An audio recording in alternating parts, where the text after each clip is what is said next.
Of you. आज हम आपका जो चैप्टर 6 है सोनपुर का मेला उसका रिवीजन करा रहे हैं।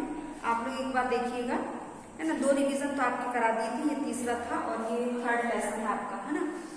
मतलब कि 6 लेसन है, 4, 5, 6 तीनों लेसन आपको लेवल टेस्ट में आने वाले हैं, इसलिए हमने 2 का तो रिवीजन करवा दिए थे। अब ये तीसरा आप लोग देखेंगे जिसमें था, आप एक बार पुनः देखेंगे, अंडमान निकोबार, कविता एक बूंद और सोनपुर का मेला। ये तीनों चैप्टर लेवल टेस्ट के हैं। तो सबसे पहले इसमें देखिए कुछ तथ्य, है ना। इसमें पेज नंबर 51 निकालेंगे, उसमें देखिए सोनपुर मेला देश का सबसे पुराना मेला है, इसको पढ़ेंगे आप लोग, है ना।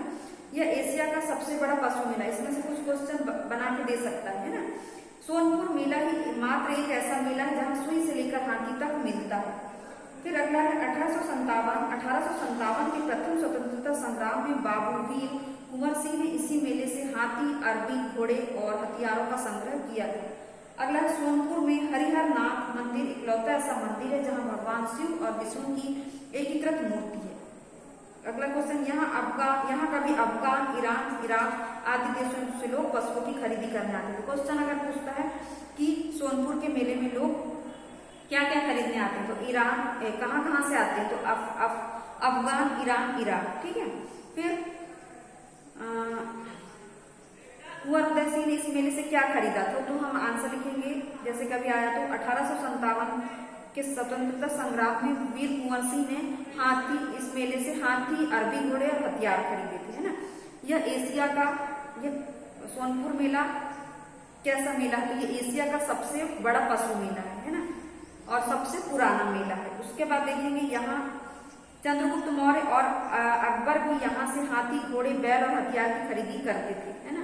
कौन कौन, यहाँ तो आपको नाम भी लिख सकते, तो क्वेश्चन उल्टा भी दे सकता हूँ, सीधा भी, ठीक है। हाँ, अब हम पढ़ेंगे आओ करें एक। सबसे पहला क्वेश्चन है सोनपुर मेला किन 2 नदियों के संगम पर लगता है, गंगा और गंडक।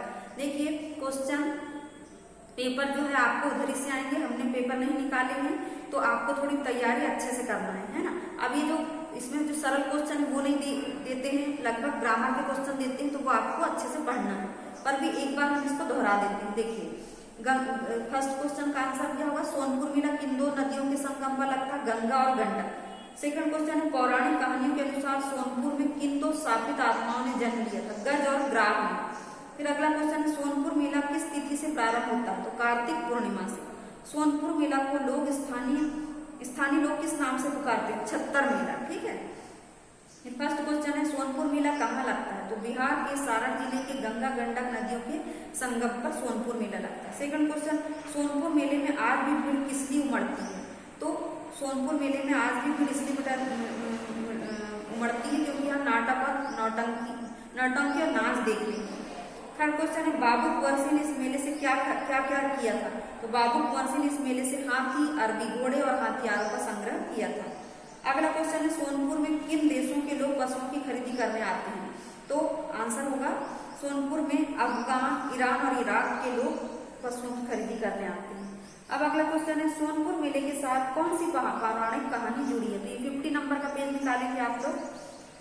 इसमें देखिए ये है पौराणिक कहानियों के अनुसार यहाँ पर गज, हाथी और ग्राह मगरमच्छ के रूप में 2 शापित आत्माओं ने जन्म लिया था। एक बार जब हाथी गंडक नदी में पानी पीने आया तो उसे मगरमच्छ ने पकड़ लिया। दोनों के बीच कई वर्षों तक संघर्ष चला। अंत में अपने भक्त हाथी की पुकार पर भगवान विष्णु कार्तिक पूर्णिमा के दिन प्रकट हुए और हाथी को मगरमच्छ के चंगुल से मुक्त कराया। इस तरह दोनों की लड़ाई समाप्त हुई और दोनों में मित्रता हो गई। फिर उन दोनों ने मिलकर वहां भगवान शिव और भगवान विष्णु का मंदिर बनवाया, जिसके कारण इस क्षेत्र का नाम हरिहर यानी कि हरि अर्थात भगवान विष्णु और हर अर्थात भगवान शिव पड़ा था। ये यहाँ तक के आंसर होगा। उसके बाद अगला क्वेश्चन देखिए आपका,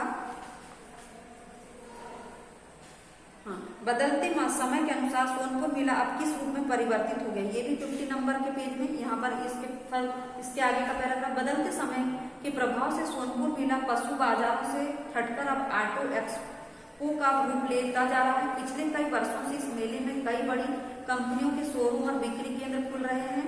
अब यहाँ रेल प्रदर्शनियां भी लगती है। अब यहाँ जानवरों की खरीद बिक्री तो कम होती है, लेकिन उनकी प्रदर्शनी का आयोजन बड़े पैमाने पर होता है। हाथियों की दौड़ तो यहाँ का मुख्य आकर्षण बना है। इसके अलावा यहाँ घुड़दौड़ और कुत्ता दौड़ का आयोजन भी किया जाता है। ये हो गया।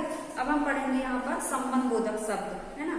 तो देखिए संबंध बोधक शब्द में जो शब्द वाक्य में संज्ञा या सर्वनाम शब्दों का वाक्यों में आए अन्य शब्दों के साथ संबंध बताते हैं, वे संबंध बोधक शब्द कहलाते हैं। यहाँ पर माता जी रसोई के है, खालिस्तान के अंदर, वृक्ष के पक्षी हैं के ऊपर, मेहनत के जीवन बेकार है के बिना, शक्ति के सब झुक जाते हैं के आगे। ठीक है, तो ये के अंदर, के ऊपर, के बिना, के आगे, ये सब क्या कहलाते हैं? संबंध बोधक शब्द। अब यहाँ पर है आओ करें चार, गद्यांश में आए संबंध बोधक शब्दों पर गोला लगाइए। तो जिसमें देखिए के ऊपर, सेकंड में भी के ऊपर, के सामने, के बिना, ये सब क्या है? संबंध बोधक शब्द है। अब हम आओ करें पांच में देखिए दुकानदार दुकान के अंदर बैठा है, वह कक्षा के बाहर चला गया या के पास, है ना। डाली के ऊपर पक्षियों का घोंसला है, आजकल धन के बिना जरूरतें पूरी नहीं होती, वह मेज के नीचे लेटा है या के ऊपर या के पास, कुछ भी हो सकता है। फिर वह अपने पिताजी के साथ या के बिना बाहर चला गया, मेरे घर के बाद एक दुकान है या के पहले, शिकारी जंगल के अंदर शिकार करने गया, है ना। अब हम पढ़ेंगे सर्वनाम। तो सर्वनाम में देखिए जो शब्द संज्ञा के स्थान पर प्रयोग की जाते हैं क्या कहते हैं? सर्वनाम, है ना। जैसे कि अब इसके 6 प्रकार, हमने एक ट्रिक बताए थे आपको। पुरुष ने निश्चय अनिश्चय से प्रश्न किया, निश्चय अनिश्चय से प्रश्न किया कि निज का संबंध किससे है। ठीक है, तो यहाँ पर देखिए, यहाँ पर संबंधवाचक पुरुषवाचक फर्स्ट हो गया, निश्चय 2 हो गया, अनिश्चय 3 हो गया, प्रश्न 4 हो गया, उसके बाद निज 5 हो गया और संबंध 6 प्रकार हैं सर्वनाम के। अब हम इसको थोड़ा सा डिटेल में पढ़ लेते हैं कि बोलने, सुनने तथा जिनके विषय में बात कही जा रही है वो क्या कहलाता है? पुरुषवाचक सर्वनाम कहलाता है ना।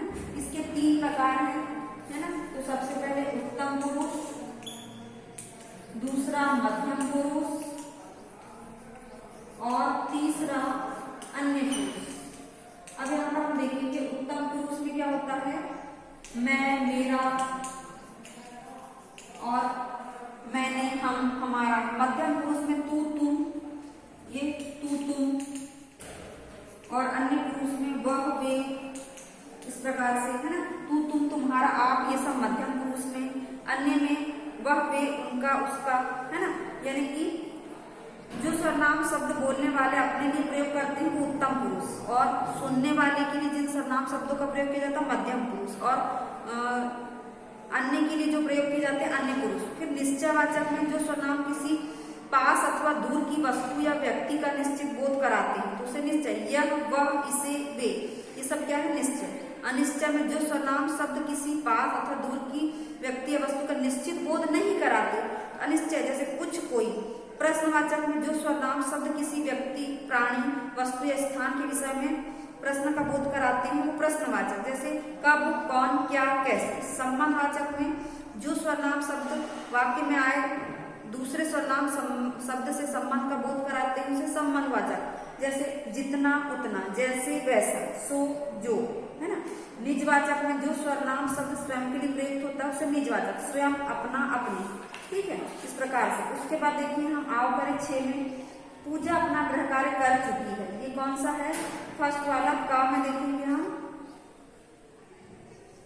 साधारण, ये क्या है? पुरुषवाचक। निजवाचक। उसके बाद मैं स्कूल जा रहा हूँ, सेकंड में पुरुषवाचक। यह गेंद किसकी है? प्रश्नवाचक। पत्तों के पीछे कोई, अनिश्चय। वह मेरी पतंग थी, है ना, ये इंगा में देख लेंगे हम, निश्चयवाचक। फिर तुम सब अंदर जाओ, च में देखेंगे हम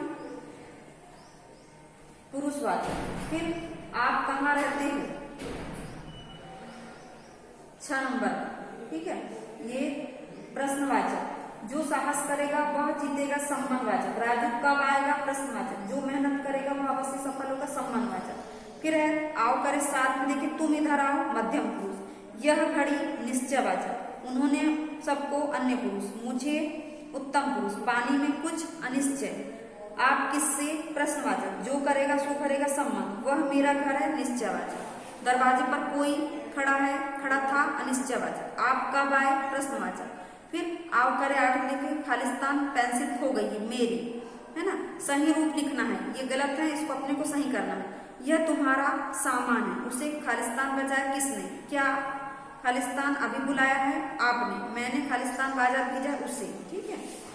अब यहाँ पर ईमेल का दिया है, इसको आप अपने से थोड़ा सा पढ़ लेंगे, ईमेल और क्या है, हाँ ईमेल और पत्र में क्या अंतर है, तो ईमेल जल्दी पहुंच जाता है और पत्र क्या होता है थोड़ा देर से पहुंचता है या थोड़ी देर लगती है इसको। अब हम पढ़ेंगे मेरी बारी के जो क्वेश्चन है उसमें देख लेते हैं हम। हाँ ये सम्मान बोधक शब्द में का प्रयोग अनुच्छेद के बाहर, गांव के बाहर, तालाब के पास, पेड़ के ऊपर, तालाब के अंदर, है ना, बिल के अंदर, बिल के बाहर, फिर पानी के अंदर, सांप पेड़ के नीचे, फिर पानी के अंदर, ठीक है। अब ये वाक्य बनाना ये आप अपने से करेंगे। फिर देखेंगे हम सर्वनाम का अर्थ होता है सबका नाम, आप शब्द का प्रयोग ये सही है, दोनों सही है ना। पुरुषवाचक सर्वनाम के 3 भेद ये भी सही है, कोई प्रश्नवाचक सर्वनाम है गलत, है ना, कोई क्या है अनिश्चयवाचक, जो शब्द संज्ञा के स्थान पर प्रयोग किए जाते हैं उसमें सर्वनाम कहते हैं। फिर वाक्यों में प्रयोग, हम स्कूल जा रहे हैं, कुछ टोकरी में कुछ सेब रखे हैं, वह मेला देखने गया, स्वयं हमें अपना काम स्वयं करना चाहिए, कौन आप कौन है, तुम्हें वह तुम्हें ढूंढ रहा था। फिर मोहन के लिए मोहन का भाई उसका, है ना, आरती आरती के अपने, राधा की अपनी, विजय के अपने, है ना। मेरी बारी 5, उसके बाद मेरी बारी 6 में देखेंगे हम। वह लोग इधर आ रहे हैं, वे लोग इधर आ रहे हैं, मैंने बाजार जाना है, मुझे बाजार जाना है, हमने अपना गृह कार्य समाप्त कर लिया, हमने अपना गृह कार्य समाप्त कर लिया, हमारा नहीं अपना, है ना। हमारे को तुमसे कुछ बातें करनी, हमें तुमसे कुछ बात करनी है, मैं आपकी गेंद नहीं, मैंने आपकी गेंद नहीं ली। फिर अभी इसके बाद मेरी बारी 8 में। मेला शब्द खालिस्तान से बना है, मेल से, मेल खालिस्तान जीवन का अंग है, सामाजिक, भारत का सबसे बड़ा मेला कुंभ मेला, अधिकांश मेले खालिस्तान होते धार्मिक, हमारा देश खालिस्तान का देश है मेलों का, ठीक है। तो ये हो गया आपका तीसरा रिवीजन। अब आप लोग अच्छे से तीनों रिवीजन, तीनों चैप्टर की अच्छे से पढ़ाई करेंगे और अच्छे से लेवल टेस्ट देंगे।